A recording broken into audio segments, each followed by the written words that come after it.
if you had advice, one of the things I think I want to do as a result of this conversation, this conversation as well as the larger one, and this website, is to invite the brotherhood into this.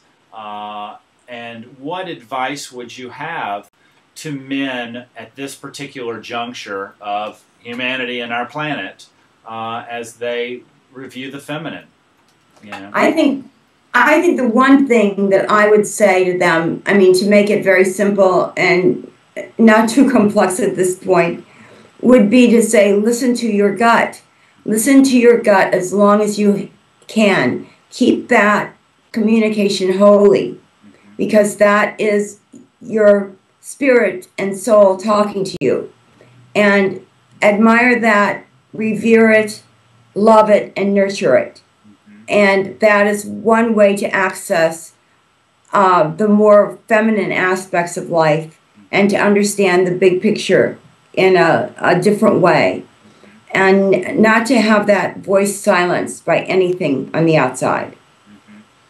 And how is that? And how is the gut different from the mind when you're listening?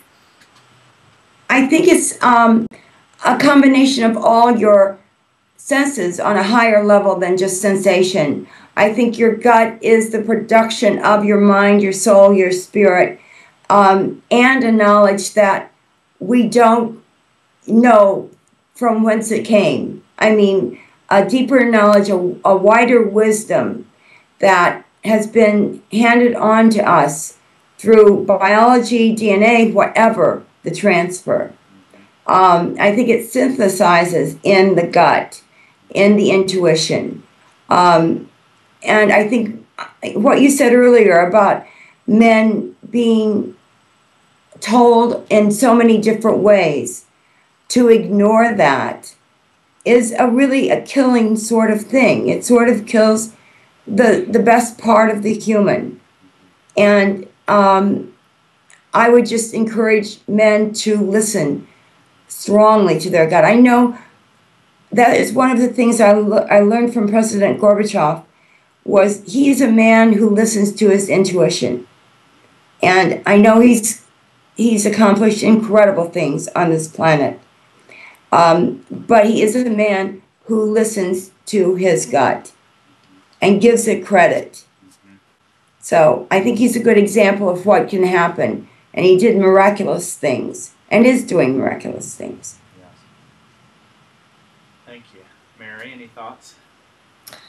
I guess, well, one of the things I'd add is, and I think this is probably tied to what Diane said, but is to encourage, men and frankly women who may be less in touch with themselves, I guess, to practice emotional fearlessness. I mean, we all, I think, could benefit from that. But as Diane said, listening to your gut is and believing in it and trusting it is all critical, and the ability to try to remove fear from those decisions that you make is so important. I mean, every single day we wake up and have to make decisions, and every single day I think we face, hundreds, if not thousands, of fears that we have that are either, brought on from an early age or, learned through our professional or, intimate and personal relationships and experiences.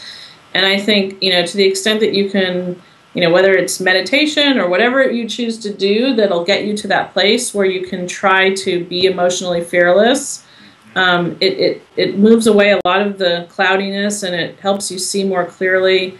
It helps you understand some of the problems that we face as a planet more clearly, and I think in the end probably helps you live a happier life.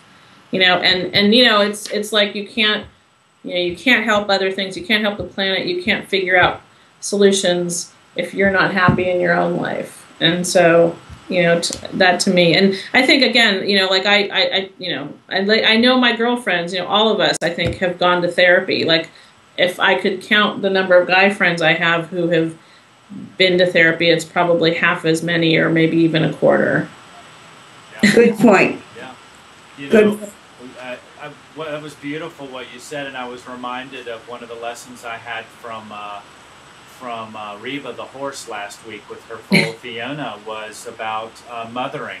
And you know, I took off a couple days because I was beginning to feel the pressures of living and working and being a modern person in a modern city. And so, and I realized that I was not going to be of any use to anyone in the work that I was doing if I didn't, you know, take a break. And when I got up there, the first thing I observed was this mother and her foal, and how she ate and how she slept, and so that she could produce milk, and so that she could nurse this foal, and that she would be of no use to this child of hers if she wasn't. And I think that's where we all are with our purpose. You know, our purpose is our child, really.